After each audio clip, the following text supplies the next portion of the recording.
Hello बच्चों, मैं अनुज Shukla physics online classes में आपका स्वागत करता हूँ। कैसे हैं बच्चों? क्या हाल चाल है? कैसी पढ़ाई लिखाई आप लोगों की चल रही है? उम्मीद है सारे बच्चे अच्छे से पढ़ रहे होंगे। आज बच्चों हम लोग अपने लेक्चर नंबर 4 में हैं और हमारा टॉपिक सर्कुलर मोशन यानी वृत्तीय गति है, राइट। लास्ट वीडियो में मैंने आपको सेंट्रीपिटल एक्सेलरेशन पढ़ाया था।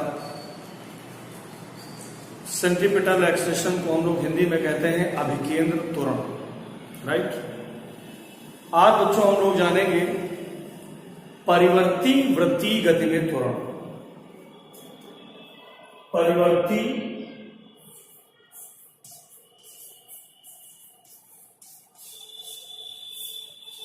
वृत्तीय गति में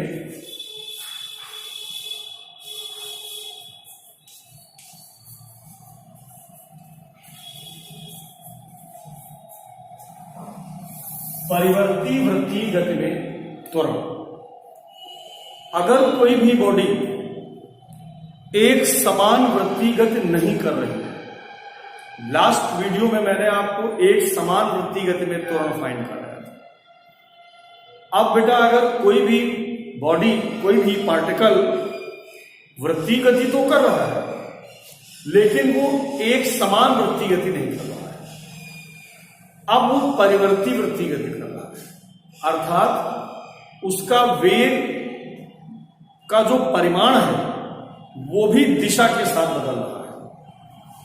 तो परिवर्ती वृत्तीय गति में त्वरण कैसे पाएंगे? जैसे मान लीजिए ये कोई पार्टिकल है जो वृत्तीय गति कर रहा है और ये परिवर्ती वृत्तीय गति कर रहा है, माने इसके वेग का परिमाण और दिशा इस बार दोनों बदल रहे हैं। तो ऐसी सिचुएशन में जब पार्टिकल यहां पर होगा तो एक त्वरण तो इस पर वृत्त के केंद्र की ओर दिष्ट होता है, सबको पता है। उस त्वरण को हम लोग कहते हैं त्रिज्य त्वरण, रेडियल एक्सेलरेशन, AR। और अगर इस बिंदु पर स्पर्शी खींचे तो एक त्वरण इसमें स्पर्शी के अनुदिश हो जाएगा, वेग के अनुदिश, जो इसका रैखिक वेग होगा उसके अनुदिश एक त्वरण स्पर्शी के अनुदिश हो जाएगा। जो बेटा इस बॉडी में स्पर्शी के अनुदिश त्वरण होता है उसको हम लोग कहते हैं AT, टेंजेंशियल एक्सीलरेशन। क्या कहते हैं? टेंजेंशियल एक्सीलरेशन, स्पर्श रेखीय त्वरण। तो अब देखिए एक ही पार्टिकल में दो एक्सीलरेशन हो गए, एक टेंजेंशियल एक्सीलरेशन हो गया और एक रेडियल एक्सीलरेशन हो गया। बेटा त्वरण कैसी राशि होती है? सदिश। अगर त्वरण सदिश राशि है तो इन दोनों का परिणामी त्वरण क्या है? ये इनका परिणामी त्वरण होता है। AR और AT के बीच का कोण कितना है? 90। अगर दो सदिश राशियां एक दूसरे से थीटा कोण पर कार्य कर रही हैं तो उनके परिणामी निकालने का फॉर्मूला क्या होता है? R बराबर under A square plus B square plus 2AB cos theta. यही तो होता है। अब चूंकि यहां पर परिणामी R की जगह पर क्या रखेंगे? A, अंडर A की जगह पर क्या हो जाएगा? AR स्क्वायर प्लस B की जगह पर क्या हो जाएगा? AT square plus 2AR AT cos. AR और AT के बीच एंगल कितना है? 90। कास 90 बेटा कितना हो जाएगा? 0। चूंकि कास 90 0 हो जाएगा इसलिए A इज इक्वल टू क्या बचेगा? With root AR square plus AT square. तो अगर कोई भी पार्टिकल परिवर्ती वृत्तीय गति कर रहा है तो उसमें परिणामी त्वरण जो होगा वो A is equal to with root AR square plus AT square के बराबर होगा। तो परिवर्ती वृत्तीय गति में बच्चों त्वरण कैसे फाइंड किया जाता है सबको समझ में आ गया। उम्मीद है सभी बच्चों को क्लियर हो गया होगा। क्लियर है बच्चों? अब बेटा इसके बाद हम लोग जानेंगे अभिकेंद्र बल। हमारा अगला टॉपिक है अभिकेंद्र बल, सेंट्रीपिटल फोर्स। बहुत ही मोस्ट इंपॉर्टेंट। वृत्तीय गति के लिए अभिकेंद्र बल का अच्छे से समझना बहुत जरूरी है। अगर आप अभिकेंद्र बल को अच्छे से नहीं समझ पाएंगे तो फिर सर्कुलर मोशन में आपको प्रॉब्लम आएगी। राइट? अभिकेंद्र बल क्या होता है? आपने देखा कि जब कोई बॉडी वृत्तीय पथ पर गति करती है तो उसपे एक त्वरण वृत्त के केंद्र की ओर निश्चित होता है। किसी भी बॉडी में जो एक्सेलरेशन है यानी जो त्वरण है वो बिना बल के तो नहीं प्रोड्यूस हो सकता है, क्योंकि त्वरण वेग परिवर्तन की दर होती है और वेग में परिवर्तन तभी होगा जब उस बॉडी पर बल लगेगा, फोर्स लगेगा। तो चूंकि जब कोई बॉडी सर्कुलर मोशन करती है तो उस पर एक त्वरण वृत्त के केंद्र की ओर दृष्ट रहता है, जिसको हम कहते हैं अभिकेंद्र त्वरण। तो ये अभिकेंद्र त्वरण तभी उत्पन्न हुआ होगा जब उस कण पर वृत्त के केंद्र की ओर कोई बल कार्य किया होगा। बात समझ रहे हो कि नहीं? यानी जब भी कोई पार्टिकल वृत्तीय पथ पर गति करता है, जैसे मान लीजिए पार्टिकल यहां पर, फिर ये यहां पर आए, फिर ये यहां पे आए, फिर ये यहां पे। तो अगर कोई भी पार्टिकल वृत्तीय गति कर रहा है और इस पार्टिकल पर एक त्वरण केंद्र की ओर दृष्ट है जिसे अभिकेंद्र त्वरण कहते हैं, तो बेटा इस पर एक बल भी केंद्र की ओर ही कार्य करेगा, जिस बल को हम कहते हैं अभिकेंद्र बल। तो जब कोई पार्टिकल वृत्तीय पथ पर गति कर रहा होता है तो उस पार्टिकल पर एक बल उस वृत्त के केंद्र की ओर दृष्ट होता है, वृत्त के केंद्र की ओर कार्य करता है, जिसको हम लोग कहते हैं अभिकेंद्र बल। Because this goes towards the centre of the circle, so this force is called centripetal force. जब पार्ट, और यही वो फोर्स है जो इस बॉडी को सर्कुलर पाथ पे चलाता है, वृत्तीय पथ पर चलाता है। अन्यथा इस पॉइंट पर इसके वेग की दिशा तो खींची गई स्पर्शी की दिशा में, लेकिन बॉडी टेंजेंशियल डायरेक्शन में जाने की बजाय कर्व डायरेक्शन में जा रही है। जानते हैं क्यों? ड्यू टू सेंट्रीपिटल फोर्स, अभिकेंद्र बल की वजह से। इसी प्रकार से यहां पर भी अभिकेंद्र बल अंदर की ओर लगेगा, यहां पर भी अभिकेंद्र बल अंदर की ओर लगेगा और यहां पर भी अभिकेंद्र बल अंदर की ओर। अब यहां पर बॉडी को जाना तो स्पर्शी की दिशा में चाहिए था, लेकिन इस कर्व पाथ पर जा रही क्योंकि फोर्स इसको डाउनवर्ड नीचे खींचेगा। इसी प्रकार से यहां जाना तो टेंजेंशियल डायरेक्शन में था, लेकिन ये कर्व पाथ पे हो गया ड्यू टू दिस फोर्स। इसी प्रकार से यहां पर जाना तो इधर चाहिए था, लेकिन इस अभिकेंद्र बल की वजह से बॉडी सर्कुलर पर। तो परिणाम बेटा क्या मिला? अगर कोई भी पार्टिकल वृत्तीय पथ पर गति कर रहा है तो उसका जो पूरा श्रेय है वो किसको मिलता है? अभिकेंद्र बल को मिलता है। यानी अभिकेंद्र बल ही वह बल है जो किसी पार्टिकल को सर्कुलर मोशन करा सकता है, अर्थात वृत्तीय गति करा सकता है। चलिए, अब अगर इस अभिकेंद्र बल का मान निकालें तो अभिकेंद्र बल का मान कैसे निकालेंगे? तो अभिकेंद्र बल बराबर होता है द्रव्यमान गुणे त्वरण। लेकिन बेटा द्रव्यमान तो यहां पर उस पार्टिकल का मास है और जो त्वरण इस समय इस गति में है वो वृत्त के केंद्र की ओर दृष्ट है। यानी हम कौन सा त्वरण रखेंगे? अभिकेंद्र त्वरण। अभिकेंद्र त्वरण। तो अभिकेंद्र बल F बराबर हो जाएगा द्रव्यमान m हो जाएगा और अभिकेंद्र त्वरण होता है v² अपॉन r। तो अभिकेंद्र बल का सूत्र आ जाएगा F बराबर mv²। ये अभिकेंद्र बल का सूत्र है। बात समझ। इस फार्मूले में m वृद्धि गति करते कण का द्रव्यमान है, v वृद्धि गति करते कण का वेग है और r तो F बराबर हो गया mv²। और इसका मात्रक क्या होगा? ये बेटा अभिकेंद्र बल का जो सूत्र निकला है वो रेखीय वेग के पदों में निकला है। यहां पर जो ये स्मॉल v है ये रेखीय वेग है, यानी लीनियर वेलोसिटी।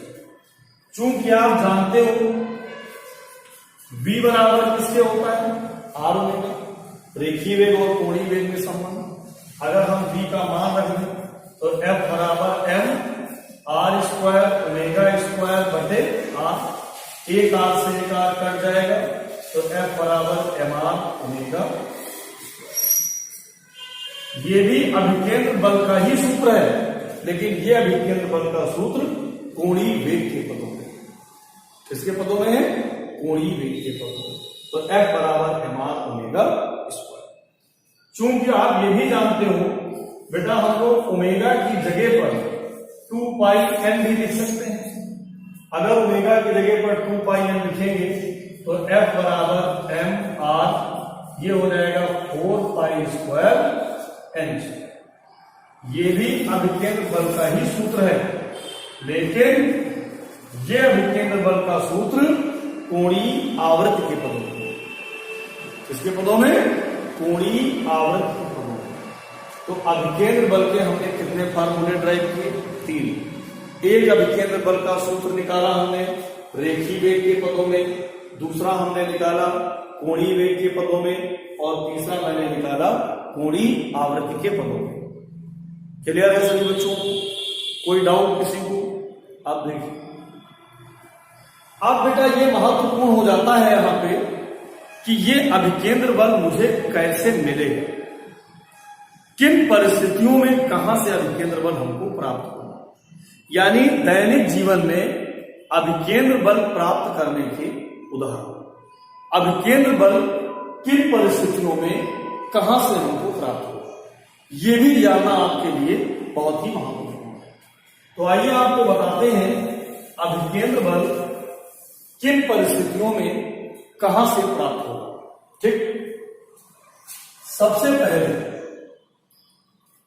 अगर कोई भी वाहन, कोई भी गाड़ी, चाहे वो साइकिल हो, चाहे वो मोटरसाइकिल हो, या कार हो, बस हो, ट्रक हो, ट्रेन हो, जितने भी ये सब वाहन हैं, जब ये वाहन वृत्तीय पथ पर गति करते हैं, तो अब ये वाहन बेटा वृत्तीय पथ पर गति कब करते हैं?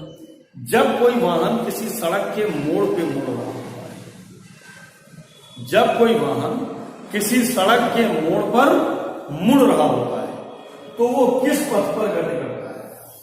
वह वृत्तीय पथ पर गति करता है। देखिए ये सीधी सड़क है, और इसके बाद बेटा ये सड़क यहां पर जाकर के ऐसे मुड़ गई, ये सड़क ऐसे टर्न हो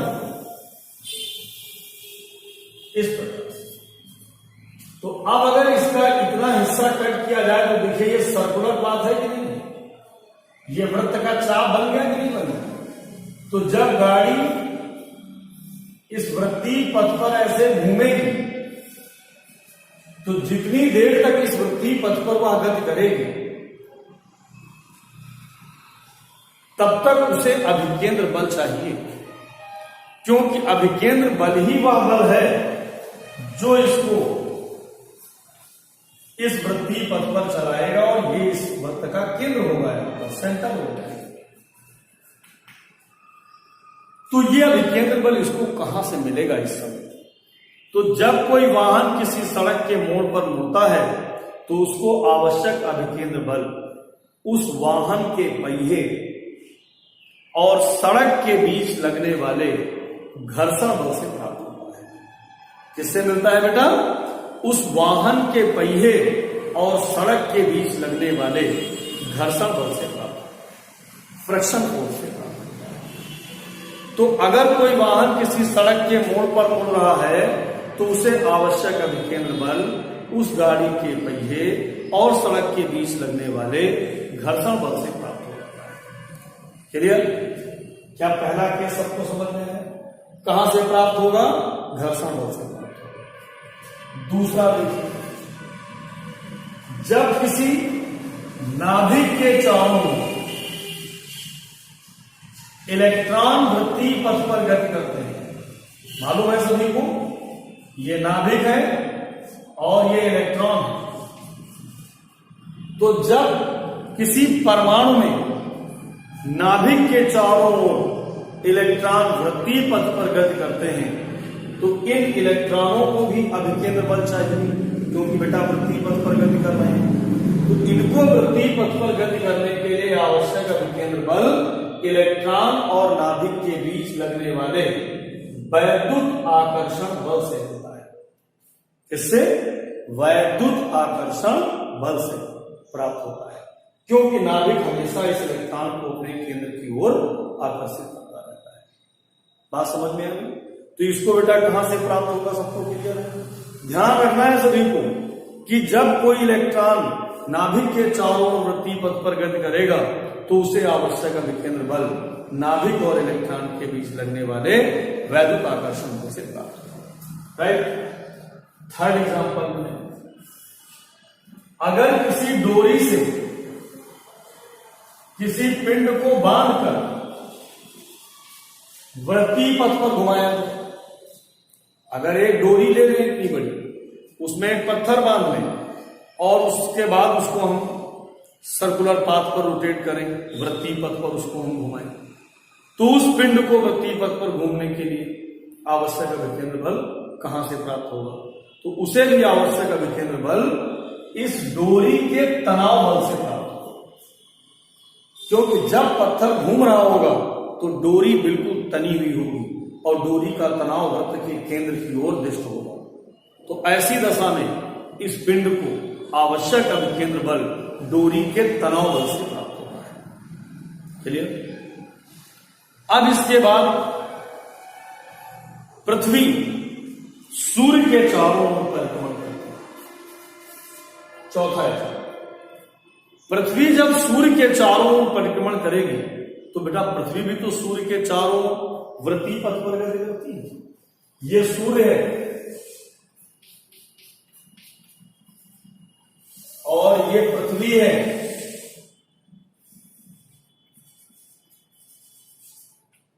अब देखिए, ये पृथ्वी सूर्य के चारों ओर वृत्तीय पथ पर गति कर रही है, तो यहां पर पृथ्वी और सूर्य के बीच गुरुत्वाकर्षण बल कार्य करता है और उस गुरुत्वाकर्षण बल की दिशा सूर्य की ओर होती है।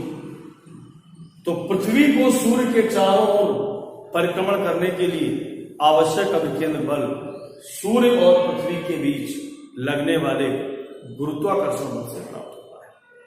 क्लियर? तो बच्चों, परिवर्ती वृत्तीय गति में त्वरण क्या होता है सबको समझ में आया, अभिकेंद्र बल क्या होता है सबको समझ में आया, और दैनिक जीवन में हम अभिकेंद्र बल को किन परिस्थितियों में कहां से प्राप्त करते हैं, कैसे प्राप्त करते हैं, ये समझ में आया।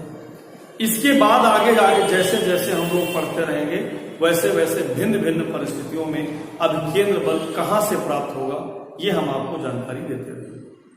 उम्मीद है बच्चों आज का ये वीडियो सभी को समझ में आया होगा, अच्छा लगा होगा। इसी प्रकार से सारे बच्चे मन लगा करके ऑनलाइन क्लासेस पढ़ते रहिए और आगे बढ़ते रहिए। बहुत बहुत धन्यवाद। That's all.